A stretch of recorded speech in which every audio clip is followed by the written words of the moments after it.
नमस्कार। कार्यक्रम मलधारमा यहाँलाई हामी हार्दिक स्वागत गर्छौँ। आज हामी नेपाली कांग्रेसले एक वर्षमा संसदमा निर्वाह गरेको प्रतिपक्षी भूमिकामा आजको अलगधारलाई केन्द्रित गरेका छौँ। त लागौँ आजको प्रस्तुतितर्फ।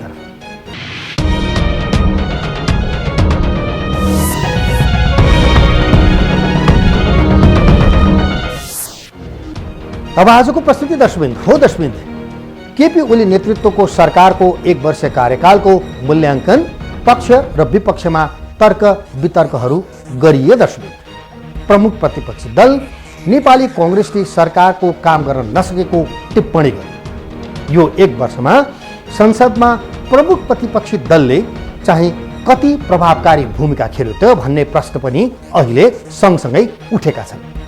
संसद बाहिरको भूमिकाको पनि मूल्याङ्कन अहिले भइरहेको छ। दर्शकवृन्द, लोकतन्त्रलाई गतिशील बनाउन सरकारसँगै संसदमा प्रतिनिधित्व गर्ने सबै दलको उत्तिकै भूमिका हुन्छ। दर्शकवृन्द, विशेष गरेर छाया सरकारको रूपमा हेरिने गरिएको प्रमुख प्रतिपक्षी दलको भूमिका सरकार सरह महत्त्वपूर्ण हुन्छ नै। दर्शकवृन्द, हो दर्शकवृन्द, बितेको एक वर्षमा प्रतिपक्षको भूमिकामा कांग्रेसले निर्वाह गरेको भूमिका हेर्दा कांग्रेस प्रतिपक्षी नभई सरकारको सहयोगी जस्तो देखिएको छ। अहिले सरकारको नीति तथा कार्यक्रमलाई मौन रूपमा समर्थन गरेर अघि बढेको कांग्रेस महाधिवेशन आउन 2 वर्ष बाँकी अघि नै विरासत फर्काउन गुट र उपगुटको खेलमा लाग्दा संसदमा संगीत निर्वाह देखियो। दर्शकवृन्द, कांग्रेसले बितेको एक वर्षमा जनसरकारका विषयमा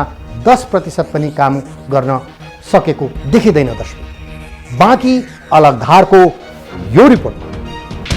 अल्मलिएको प्रतिपक्ष, गतिहीन सरकार। लोकतन्त्रलाई गतिशील बनाउन सरकारसँगै संसदमा प्रतिनिधित्व गर्ने सबै दलको उत्तिकै भूमिका हुन्छ। वैकल्पिक सरकार मानिने प्रमुख प्रतिपक्षी दलको भूमिका त झनै अहम हुन्छ। तर बितेको एक वर्षको समीक्षा गर्ने हो भने जनता न त केपी ओली नेतृत्वको सरकारसँग सन्तुष्ट देखिएका छन्, न त शेरबहादुर देउवाले नेतृत्व गरेको प्रमुख प्रतिपक्षी दल कांग्रेसले एक वर्षमा सम्पादन गरेको कार्यप्रति नै सन्तुष्ट देखिन्छन्। लोकतान्त्रिक राज्य व्यवस्था भएको देशमा सरकारको मात्र नभई संसदमा प्रतिनिधित्व गर्ने सबै दलको मूल्याङ्कन जनस्तरबाट हुन्छ। जसरी सरकारको एक वर्ष कार्यकालको समीक्षा भयो, त्यसै गरी संसदको प्रमुख प्रतिपक्षी दल कांग्रेसको पनि एक वर्ष कार्यकालको समीक्षामा सकारात्मक नतिजाहरू देखिँदैन। जनस्तरमा सरकार जसरी असफल बन्दै गयो, प्रमुख प्रतिपक्षी दल कांग्रेस पनि सकारात्मक प्रतिक्रिया पाउने स्थितिमा छैन।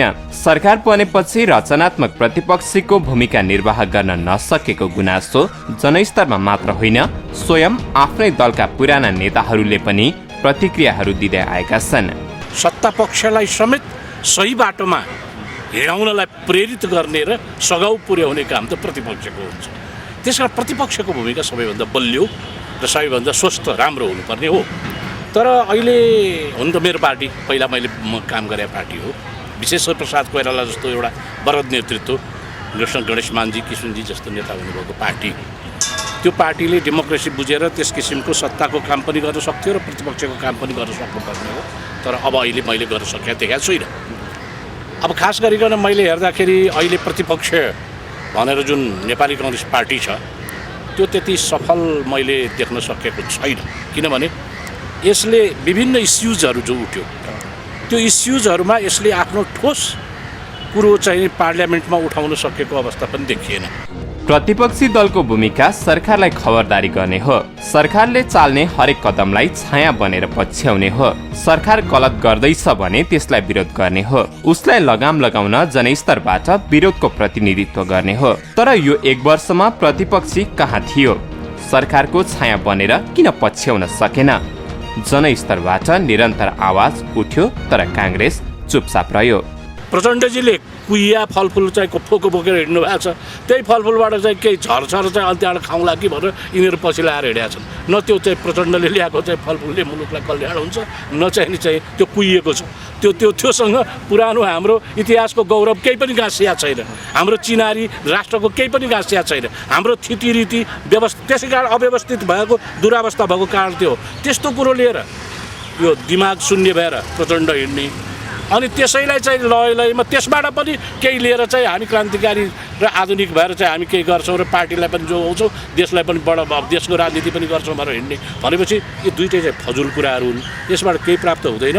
नेपाली काङ्ग्रेस पतनोन्मुख भइरहेको छ, पतनको दिशामा गएको छ। गत वर्ष सम्पन्न प्रदेश र प्रतिनिधि सभाको निर्वाचनमा दोस्रो स्थानमा पुगेपछि काङ्ग्रेस आफैभित्र अल्मलिएको छ। सरकारको वार्षिक नीति तथा कार्यक्रमलाई मौन समर्थन गरेसँगै काङ्ग्रेसले रचनात्मक प्रतिपक्षको जिम्मेवारी पूरा गर्न नसकेको ठानियो। हामीलाई पनि प्रतिपक्षको भूमिका जति हुनुपर्ने हो त्यति आएको छैन कि भन्ने हामीलाई पनि लागिरहेको छ। यसको मुख्य कारण के भन्दा सबैतिरबाट काङ्ग्रेसले प्रतिपक्षको भूमिका सशक्त ढङ्गले निर्वाह गर्न सकिरहेको छैन भनेर चारैतिरबाट आम नागरिकहरूबाट, मिडियाबाट, कर्मचारीहरूबाट, उपभोक्ताहरूबाट, राजनीतिक कर्मीहरूबाट सबैतिरबाट यो कोणबाट यो कुराहरू आइसकेपछि यो सरकारका प्रति आम मानिसहरूको चित्त बुझ्दो स्थिति छैन, बडो निराशा छ र सही ढङ्गले काम पनि गरेको छैन।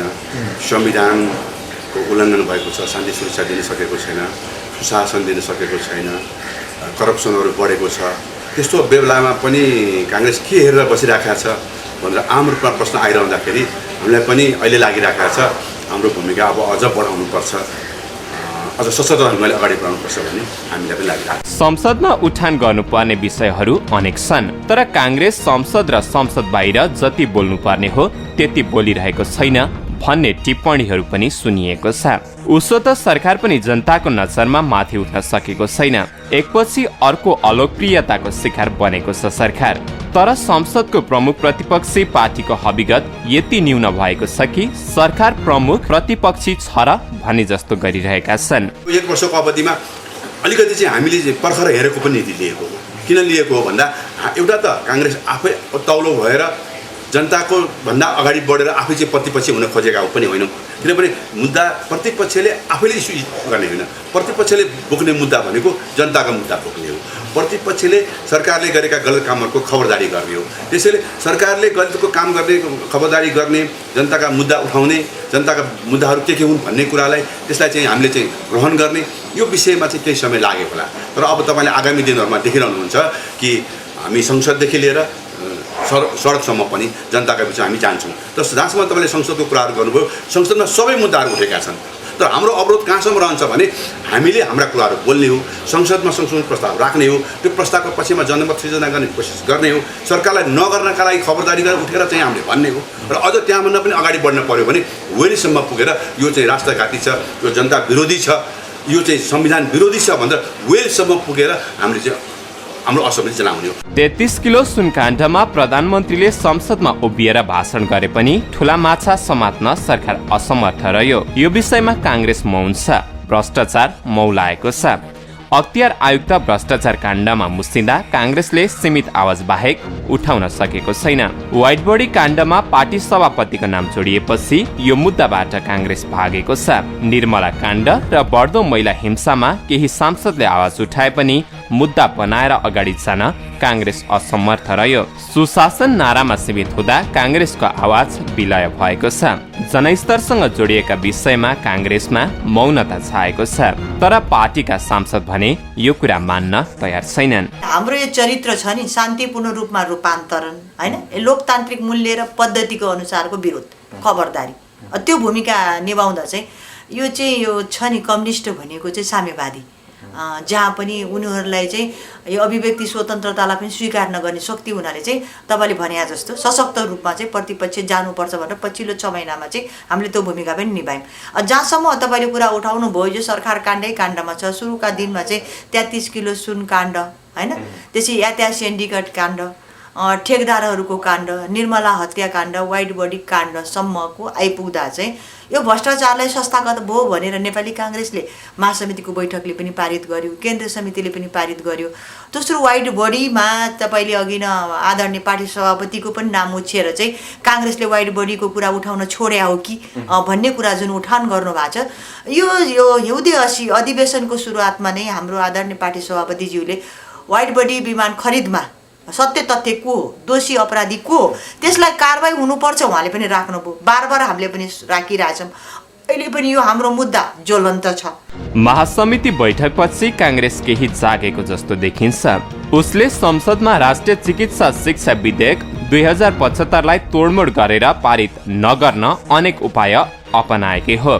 आफ्ना स्वर्गीय नेताहरू गिरिजा प्रसाद कोइराला र सुशील कोइरालाको नाममा बन्न लागेको अस्पताल निर्माण कार्यलाई केन्द्रको मातहतमा ल्याउन सफल भयो। यसले जनतालाई काङ्ग्रेस प्रतिपक्षीको भूमिकामा छ है भन्ने देखायो। तर यो विषय जनतासँग भन्दा पनि पार्टीको स्वार्थसँग बढी देखिन्छ। अहिलेको सम्म पनि हरेक इस्युहरूलाई चाहिँ हामी ध्यान आकर्षण गरेका छौँ र काङ्ग्रेस चाहिँ एउटा डेमोक्रेसीको पद्धति र लोकतन्त्रको पद्धति आएको हुनाले चाहिँ अहिले त यो 21 गतेसम्म त जति पनि विधेयक ऐन कानुनहरू त पारित गर्नु छ नि त।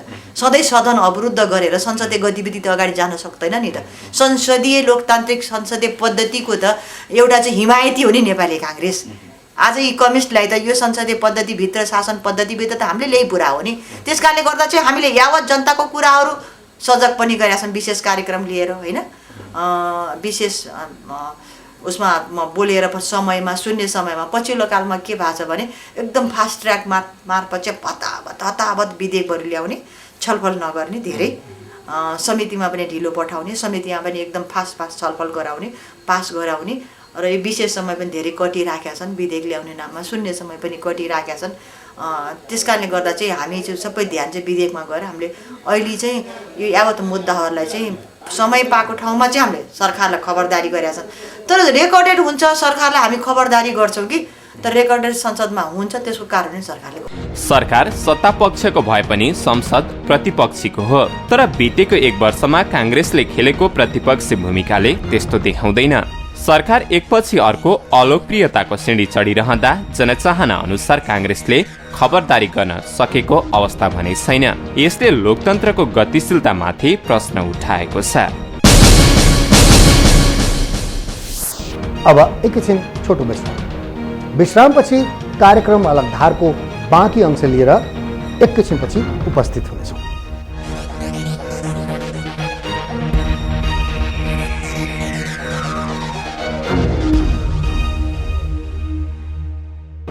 विश्रामपछि कार्यक्रम अलग धारमा यहाँलाई हामी हार्दिक स्वागत गर्छौँ। नेपाली राजनीतिको इतिहासमा काङ्ग्रेसको महत्त्वपूर्ण भूमिका छ। हरेक प्रजातान्त्रिक आन्दोलनको नेतृत्व गर्दै आएको पार्टी अहिले भने कता कता अल्मलिएको जस्तो देखिन्छ। दर्शक, प्रतिपक्षी दलका नाताले काङ्ग्रेसलाई अवसर र चुनौती दुवै छ। अहिले स्थिर सरकार बनेको समयमा सरकार आफै अलोकप्रियताको उल्झनमा फँसेको छ। दर्शक, प्रधानमन्त्रीले बाँडेका सपनाहरूको हिसाब जनताले खोजिरहेको समयमा काङ्ग्रेसले सरकारलाई खबरदारी गर्न सकेको देखिएको छैन। दर्शक, आफूलाई सरकार राख्ने विषयमा तत्काल संसदमा प्रतिपक्षी दलले मुद्दा बोकेर अघि बढोस् भन्ने जनता हेर्न चाहन्छन्।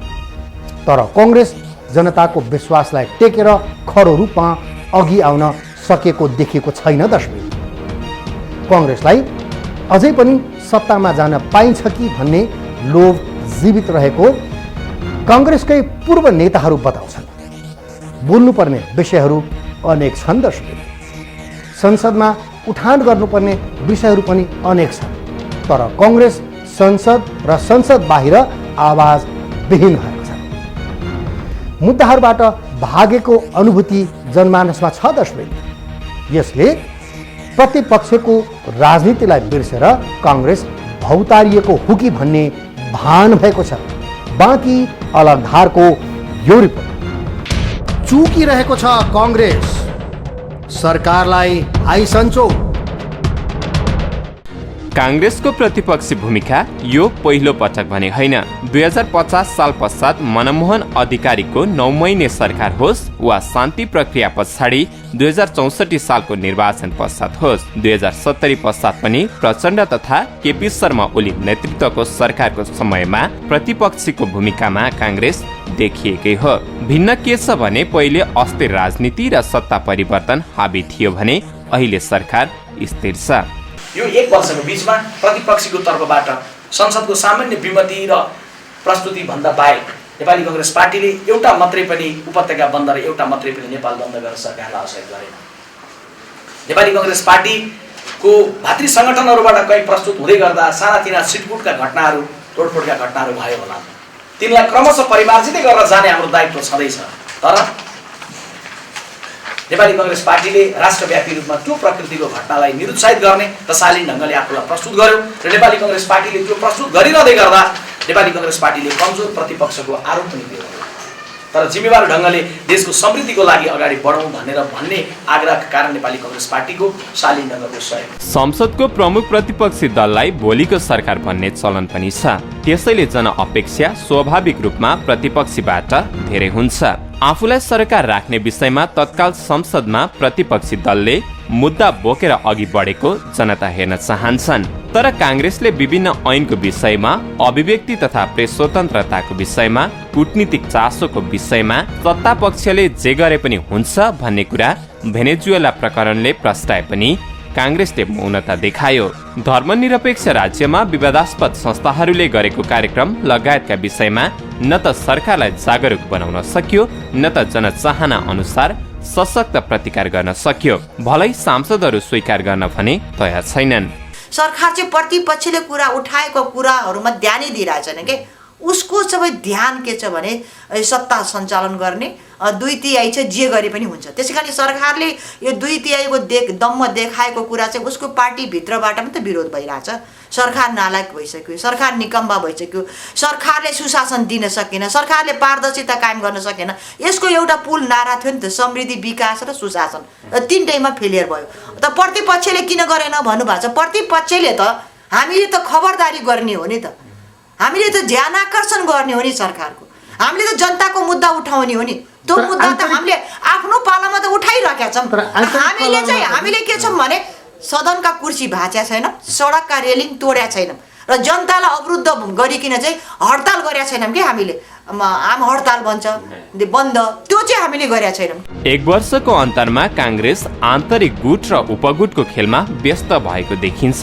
महाधिवेशन आउन अझै समय भए पनि अहिलेदेखि नै त्यसको तयारीमा लागेको देखिन्छ। जनसरोकारका विषय भन्दा पनि गुट र त्यसभित्रको उपगुट बलियो बनाउन काङ्ग्रेसले कम्मर कसेको देखिन्छ। संघीयता अर्थात् राज्य सञ्चालन प्रणालीमा पनि विश्वस्त देखिँदैन कि भन्ने प्रश्नहरू गर्ने अनेक ठाउँ काङ्ग्रेसले प्रस्तुत गरेको छ। यसले प्रतिस्पर्धाको राजनीतिक स्थितिलाई समेत व्यवस्था गरेको विश्लेषणहरू पनि भइरहेका छन्। अहिलेदेखि नै चाहिँ अधिवेशन छिटो लागेको चाहिँ हो, तर पनि के भने हामीले कहाँ मुद्दाहरू जति बेला जे उठाउनु पर्ने हो, जस्तो हामीले महँगीको विरुद्धमा, यो चाहिँ हिंसाका विषयमा अस्ति भर्खर हामीले चाहिँ एउटा विरोध र्याली सभा गरेका थियौँ। त्योभन्दा पनि शिक्षा विधेयक जो चाहिँ आम नागरिकसँग सरोकार राख्ने विषय थियो, त्यो विषयमा पनि हामीले गरेका छौँ। संसदमा पनि हामीले चाहिँ विभिन्न मुद्दाहरूमा हामी गरिरहेका छौँ। खालि यो के देखिएको भने विगतमा को प्रतिपक्षले संसदमा ब्रिफकेस च्याप्ने, तोडफोड गर्ने अनि सडकका रेलिङहरू भाँच्ने गरेको प्रतिपक्ष देखिरहेको नेपालीलाई त्यो सडकका रेलिङहरू नभाँचिएका, संसदका कुर्सी र चाहिँ माइकहरू नफुटेको देख्दाखेरि अलि सशक्त नदेखिएको हो कि भन्ने लाग्छ। तर मलाई लाग्छ काङ्ग्रेसलाई अब त्यो सशक्त देखिने नाममा हामीले अहिले चाहिँ भर्खरै संसदका कुर्सीहरू, माइकहरू फोड्ने त्यो हाम्रो चाहिँ स्कुलिङ पनि छैन र मलाई लाग्छ त्यो चाहिँ एउटा जिम्मेवार प्रतिपक्षको जिम्मेवारी पनि हो भन्ने मलाई लाग्दैन।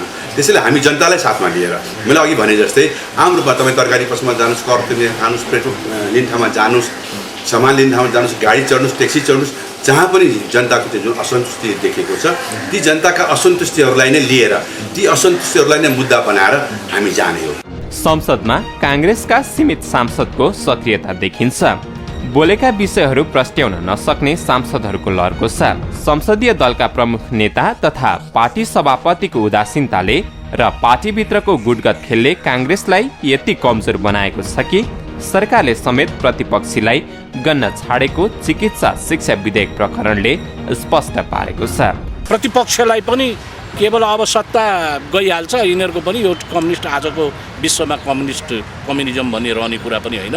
फेरि यिनीहरूमा आपसमा मेलजोल पनि हुन सक्दैन र यिनीहरूसँग ठोस चाहिँ कार्यनीति पनि केही पनि छँदा पनि छैन। मुलुकलाई निर्माण गर्ने, मुलुकलाई सशक्त गर्ने यी स्वत जान्छन्, त्यसै जान्छन्, हाम्रो पालो आउने हो। अब जनता यिनीहरूसँगबाट वाक्क हुन्छ। यो डे टु डे काममा पनि चाहिँ यसले चाहिँ केही दिन सकेका छैन, डेलिभर गर्न सकेका छैन। महँगी यसरी बढिराखेको छ, यो चाहिँ भ्रष्टाचार यसरी बढिराखेको छ, सारा कुराहरू भइराखेको छ, यो केही पनि दिन सकिरहेको छैन। यो चाहिँ प्रदेशहरू पनि व्यवस्थित हुन सक्दैन, सारा खत्तम छ। एउटा ठोस नीति केही पनि आउन सकेको छैन, आर्थिक रूपमा पनि, सामाजिक रूपमा पनि, शैक्षिक रूपमा पनि केही पनि आउन सकेको छैन। त्यस कारण खत्तम हुन्छ भनेर उनीहरू त अब यो खत्तम हुन्छ, आफ्नै कारणले खत्तम हुन्छ र अब हामी हौँ विकल्पमा आउने हो। बरु हामी आएपछि कहाँ को बस्ने हो भनेर आफ्नो आफ्नो गुट, कुन चाहिँ गुटलाई बलियो पार्नुपर्ने हो, गुटको झगडामा अहिले चाहिँ लागेर त्यो अब भोलि आउने भागलाई खानलाई कुन गुटलाई तयार गरेर राख्ने भन्नेमा मात्रै व्यस्त भएर बसे जस्तो देखिन्छ। वास्तवमा चाहिँ प्रतिपक्षको भूमिका सङ्गठित रूपले कसरी गर्ने भन्ने कुरोमा जो प्रजातन्त्रमा गरिन्छ त्यो चाहिँ गर्न खोजे जस्तो देखिँदैन। प्रतिपक्षी दललाई राजनीतिक भिटामिनको अभाव भइरह्यो भने उसले भने जस्तै सरकारलाई अधिनायकवादी बाटो हिँड्न सहज हुन सक्छ। चेतना भया। हो दर्शक, कांग्रेस भन्छ सरकार अधिनायकवादको बाटोमा छ। सरकारलाई अधिनायकवादको यात्रामा तगारो हाल्ने तागत कांग्रेससँग नै छ। दर्शक, विडम्बना चाहिँ कांग्रेस सरकारको गलत कारबाही रोक्न सक्ने स्थितिमा छैन। दर्शक, त्यसको बावजुद आन्तरिक खिचातानीमा रुमलिएको छ। प्रतिपक्षी दल गतिशील लोकतन्त्रको अविभाज्य अङ्ग पनि हो। कांग्रेसले अब गुट उपगुटलाई छाडेर सरकारलाई खबरदारी गर्नुपर्छ, जनताका आवाज मुखरित गर्नुपर्छ। दर्शक, यही नै लोकतन्त्र जोगाउने उपाय हो। यदि तपाईका कुनै सुझाव, सल्लाह र प्रतिक्रिया छन् भने यहाँहरूले हामीलाई दिन सक्नुहुनेछ। त्यसका लागि हाम्रो कार्यालयको टेलिफोन नम्बर, जसमा यहाँहरूले कार्यालय समयमा बिदाको दिन बाहेक सम्पर्क गर्न सक्नुहुनेछ, 40065336 मा। यदि मोबाइलमा सोझै सम्पर्क राख्न चाहनुहुन्छ भने हाम्रो मोबाइल नम्बर हो 9802002006। यदि यहाँहरू हामीलाई इमेल गर्न चाहनुहुन्छ भने हाम्रो इमेल एड्रेस हो alagdhar@gmail.com। त्यस्तै यहाँहरूले हामीलाई ट्विटर र फेसबुकमा पनि फलो र लगअन गरेर हेर्न सक्नुहुन्छ।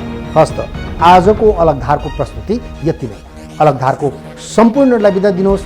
नमस्कार।